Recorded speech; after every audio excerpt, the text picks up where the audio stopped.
Hello. Hi, Leah. How are you? It's Julie. Hi. Oh my Hi. gosh, I'm trying to look and see where this voice is coming from. Oh, it's coming from the blank screen. It's coming Gotcha. from the blank screen. Nobody needs to see me at 8 o'clock in the morning.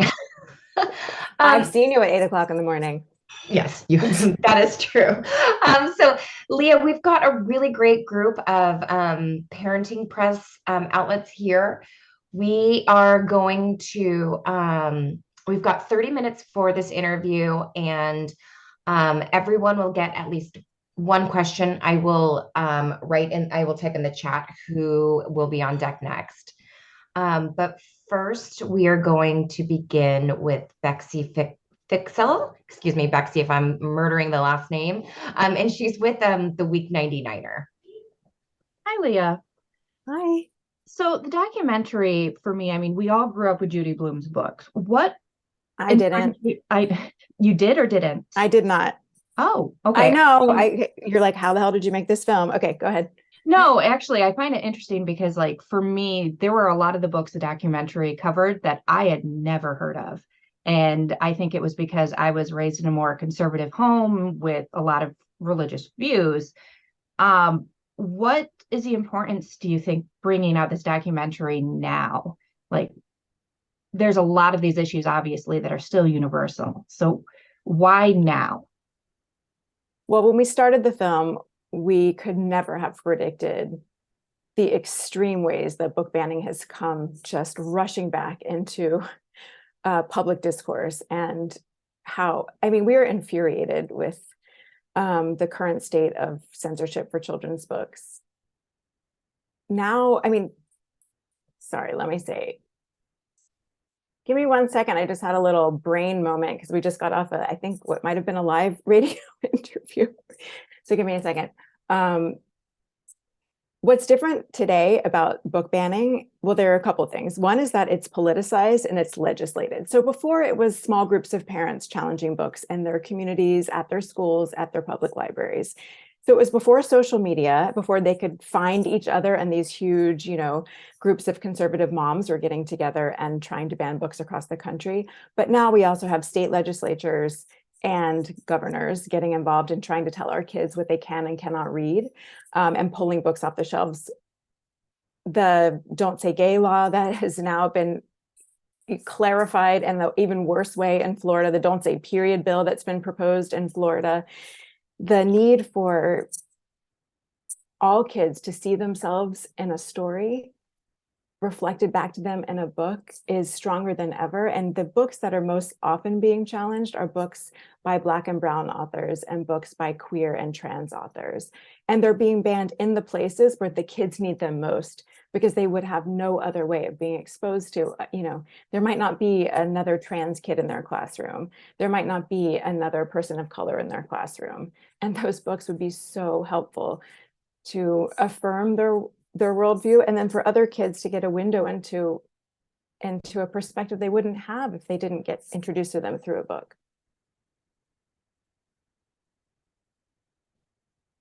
I think I answered your question. Now I can't even remember if it was about. Yes, you did. Okay. Thank you.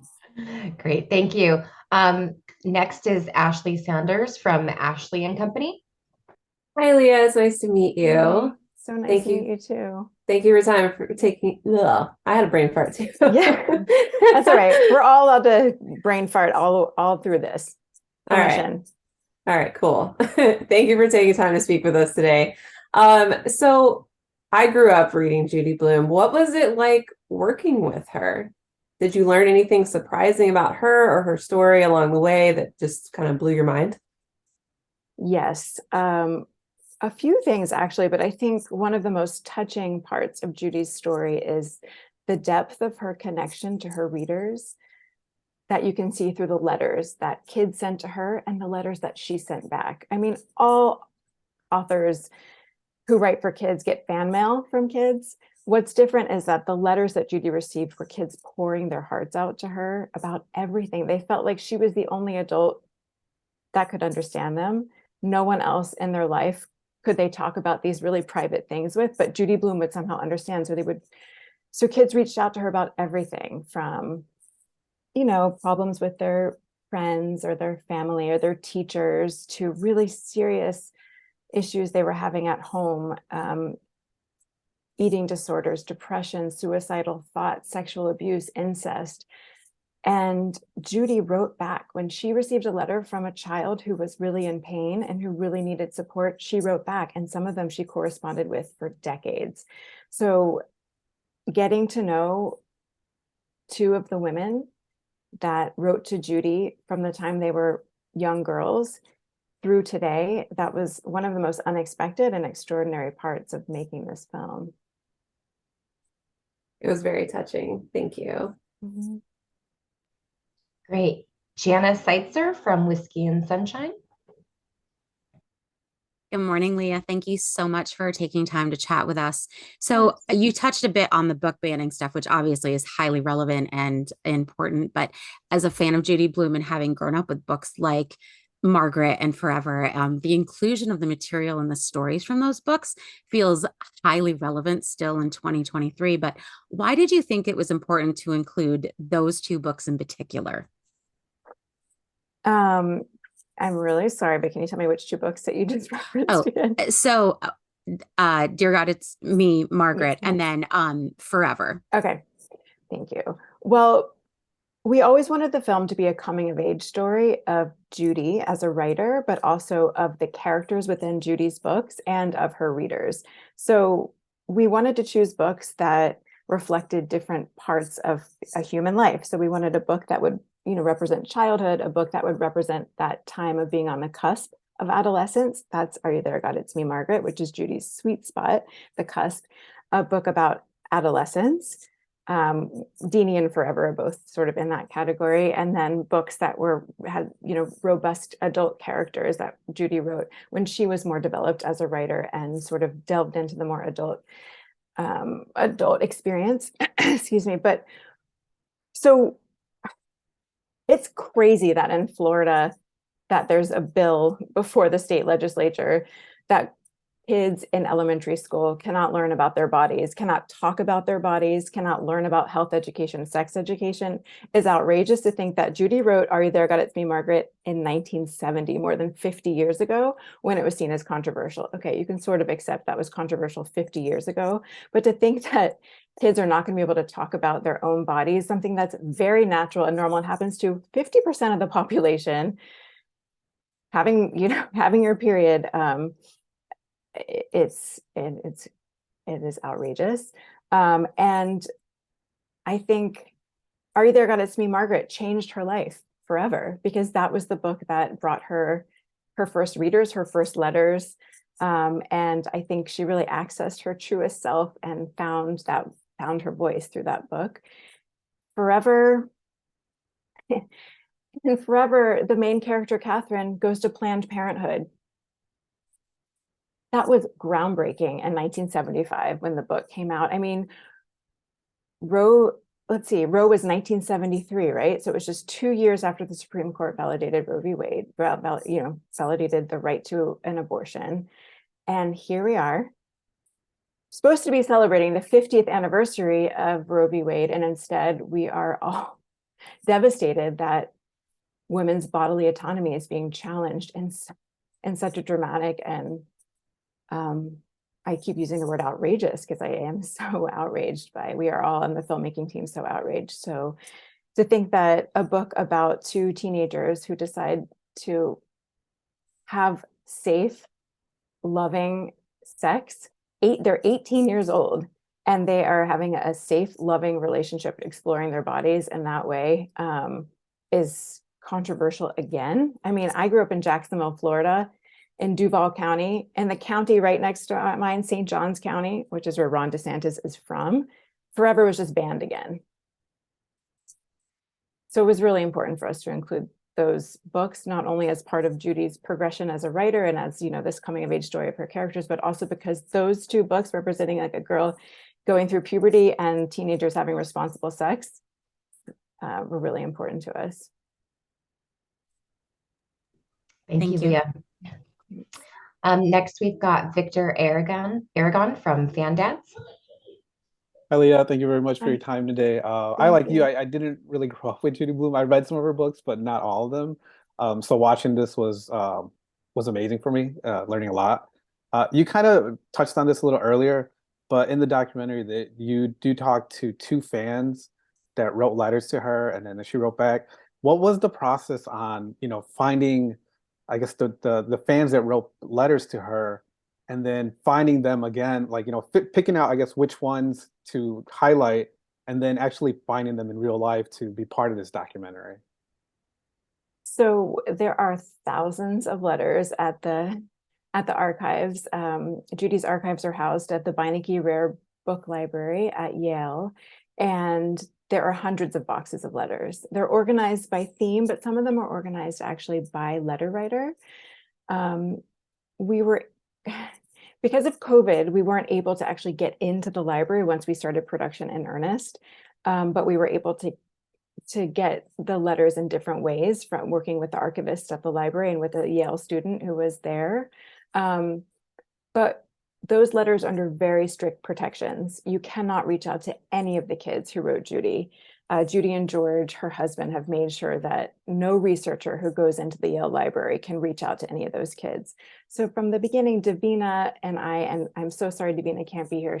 This project is her baby. She came up with the idea, so I always feel a little strange doing the interview alone. But Davina and I asked Judy, do you think, we had heard that she kept up with some of them for decades, and we asked her, do you think you could introduce us to any of the letter writers who you are still in touch with, who first reached out to you when they were kids? And she thought of Lori and Karen. I mean, I think there are a few or several others, but those are the two that she thought of, and she reached out to them and she told them about the documentary, and she asked, would you be willing to share your story with these two filmmakers? I think we in a sort of let's see, what am I trying to say? We started talking to them over Zoom a few times before we brought them in for an interview. With Karen, it was actually several times. We wanted to try to build a relationship with them before we brought them in for the interview. I mean, they sent those letters to Judy thinking that no one else in the world would ever see those letters, and thinking that they would never have to see those letters again either. That's part of the beauty of sending someone a letter, right? It's not like an email that you have saved in your sent box, and it's not like an email that can get forwarded out to the world. It was this like beautiful, vulnerable moment of sharing with pen on paper your deepest thoughts and feelings and sending them out to this author.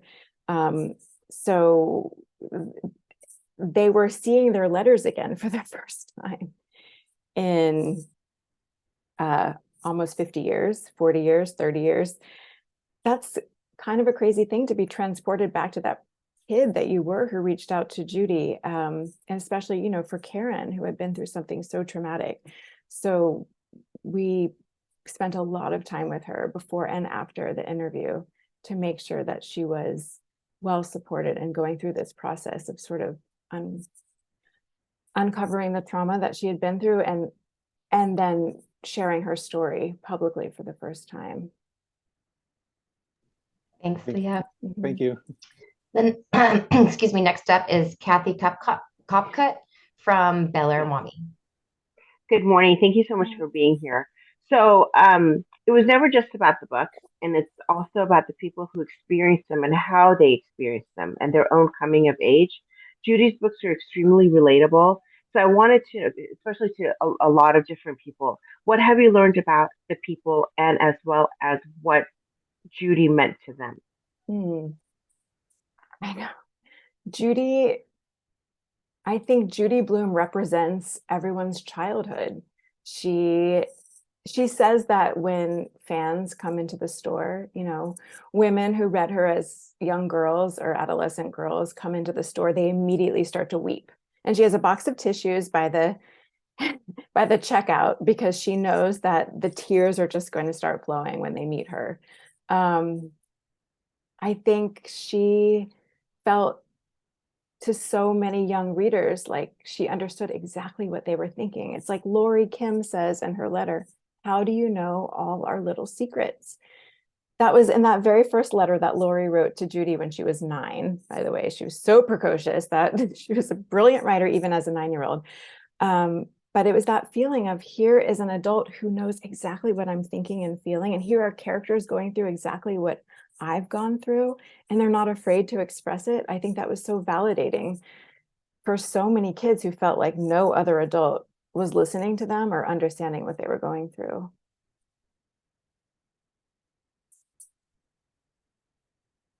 Great, thank you. Christy, is it Reppy or is it Rep from Lights Camera Mom? It's Rep. Thank you. I just wanted to kind of build off of Victor's question a little bit, where you're talking about meeting with the young fans that have been writing Judy, but looking at, you include some celebrities and some other authors. And so how did you kind of decide who you wanted to include in that realm as well? How did they kind of come to be involved with the project?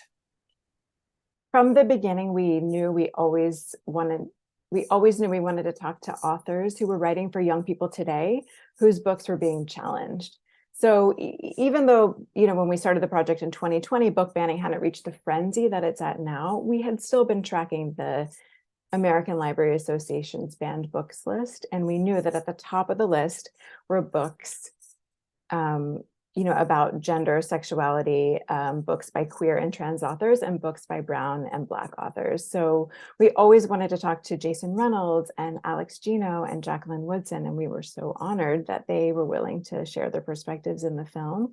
And we also wanted to talk to women who were writers and actors creating female protagonists who were groundbreaking in their own way, who were sort of taking that honest portrayal of girls and women's sexuality and validation of women's sexual pleasure and desire and pushing it to the extreme, or not to the extreme, but just pushing it a bit further.